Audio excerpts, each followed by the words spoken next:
Olá, jovens. Vamos à resolução de mais uma questão do simulado 13, questão de número 1.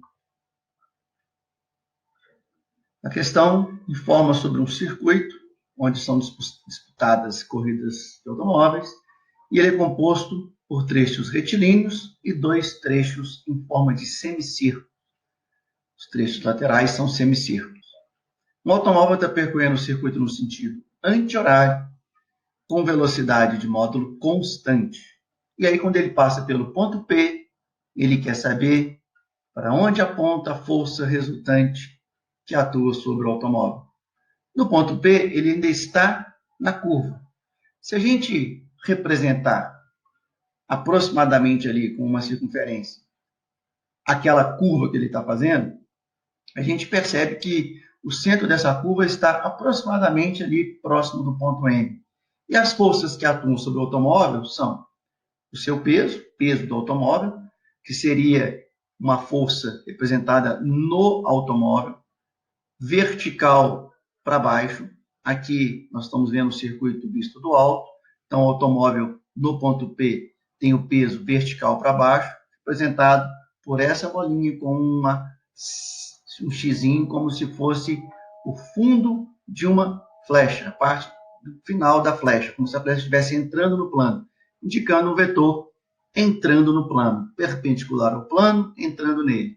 Esse vetor teria que ser desenhado no ponto P exatamente, mas está desenhado aqui ao lado, representando o peso. Assim como tem o peso, também tem a força normal. A normal é um vetor perpendicular ao plano, apontando para cima. Essa é a nomenclatura utilizada. Uma bolinha com um pontinho, esse pontinho indica a ponta de uma flecha, como se tivesse uma flecha saindo do plano. Esse vetor também é representado no ponto P. Essas duas forças, elas se cancelam. E aí, como o automóvel está fazendo uma curva, ele tem a tendência de sair pela tangente.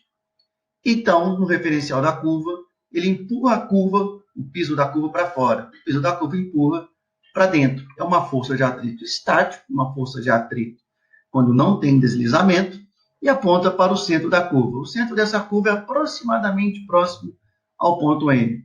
Então, dentre os pontos apresentados aqui, K, L, M, N, o ponto M é o ponto para onde aponta a força resultante, que é a força de atrito, que faz papel de força centrípeta. Então, a resposta é a letra C. Um detalhe, se o automóvel estivesse aumentando a sua velocidade, então, para isso, teria uma força apontando para o ponto K. Para o ponto K, tem a velocidade, e velocidade não é força.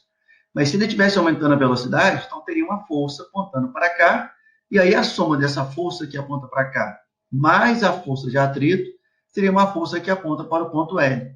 Então, a resultante apontaria para o ponto L, se ele estivesse neste ponto aumentando a velocidade. Se ele estivesse diminuindo a velocidade, estivesse freando, teria uma força contrária àquela que aponta para o ponto K.